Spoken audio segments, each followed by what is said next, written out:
But all miracles require sacrifice.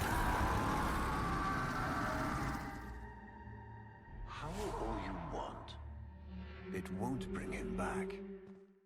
Alright, welcome to another Warframe video. I just put out a poll not that long ago. A lot of you guys said Harrow. As I'm looking at the tab, there are some comments about Harrow themselves, and the other one is about Hydroid. Now, I would explain Hydroid. I don't think a lot of people are that invested in getting them, maybe for the farming aspect. I've described that, I believe, in another video, but Hydroid is really good for farming when you have the specific mod on them. So with Harrow, a lot of people love Harrow. He's really good. His first ability is great. Getting off of the topic, obviously you know what Harrow can do, which is why you want him, but I wanted to briefly help with how to get Harrow.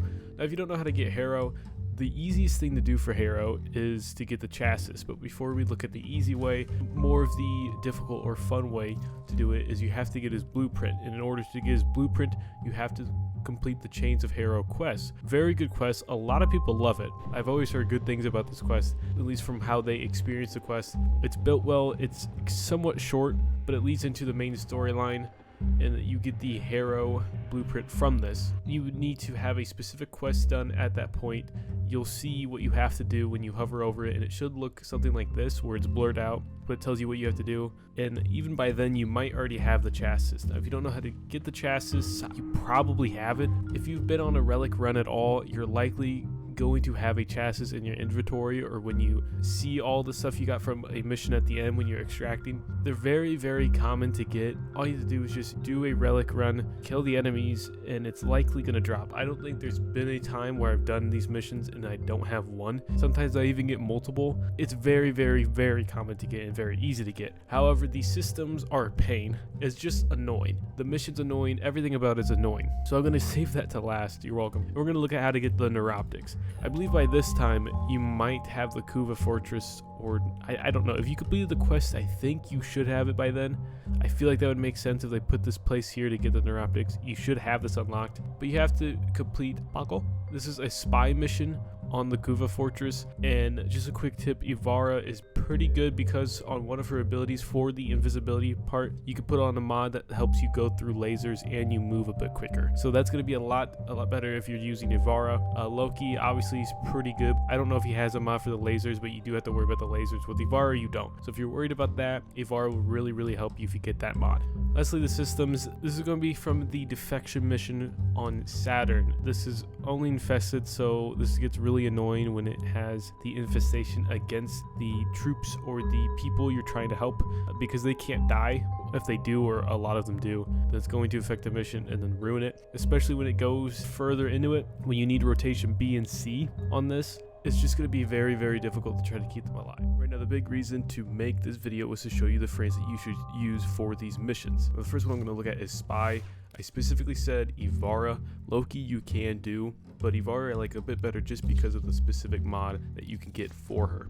This mod right here, Infiltrate, when you have this mod on, not only are you quicker with your third ability, but you can also go through lasers. So where lasers are usually a hassle to move around, this is going to help you ease into that and not have it be stressful whatsoever to the mission that you're doing. You can also use your operator, the invisibility part of it at least, to go around certain things, but you cannot go through lasers that I know of, even if you void dash. So this is when Ivara comes into play, and it's very, very easy to just do spy missions without having to worry about anything else really. And if you have efficiency, which I should have high up here, I don't know why I have duration on, even though this is an invisibility build, but you want efficiency for this, as her third ability doesn't use any duration. It's only about energy. So if you put on flow, prime flow, have efficiency on here, and then you can increase the speed with your strength. So if you can see here, if I take off the secrets, it was at 31%, now it's at 25%. This is the only strength mod I have on. So that's going to help with the speed if that's what you're trying to focus on as well as the headshot damage if you care about that.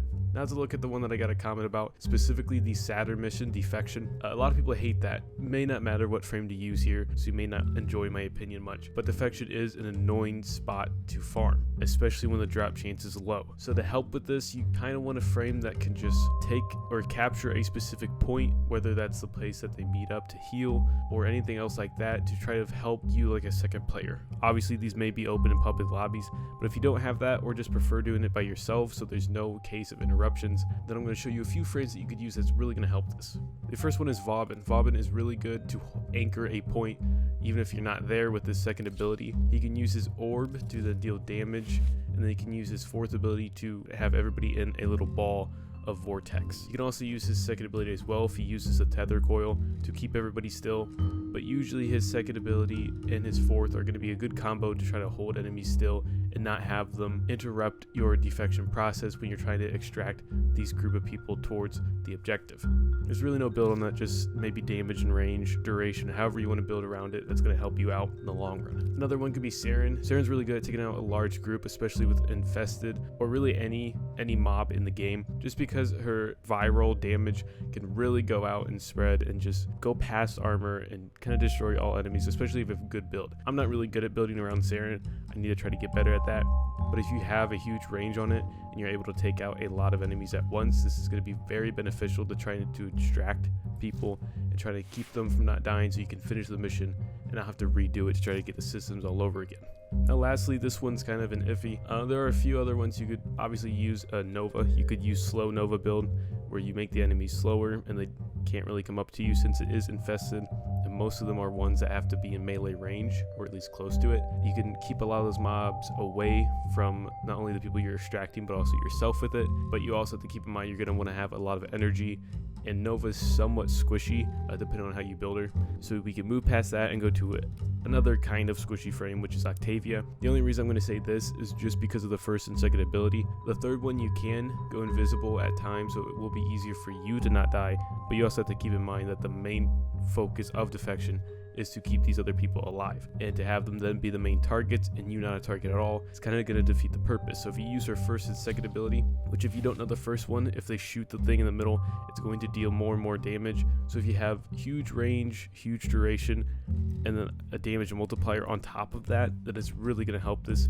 It's kind of hard to build around all three of those. You can do them like I do them right now, where they're all almost equal with it, but the efficiency is very low. So you're going to have to try to conserve that energy as much as you can. And then when you pair it with the second one, it'll be able to move around a lot. So that's when you could probably do duration and strength and just focus on those. But that's all I wanted to show you in this video. Hopefully these frames can help you with these missions. I know they're very difficult, and if anybody is still here at the end of this video, that I understand if it takes a lot of tries. The systems are very annoying to get, and the Neuroptics are also annoying. Neuroptics are a little bit easier than the systems in my opinion, just because the Defection mission takes so long comparing to the spy mission. Now let me know how long it takes you. I've heard some people say with many farming videos that it takes them a while to get something done, and they think maybe it's not true. It's just sometimes the luck that some people get. It's all with a chance drop. It's never really guaranteed every single time, except for a few things. With all that said, thank you so much for watching, and I hope you enjoy.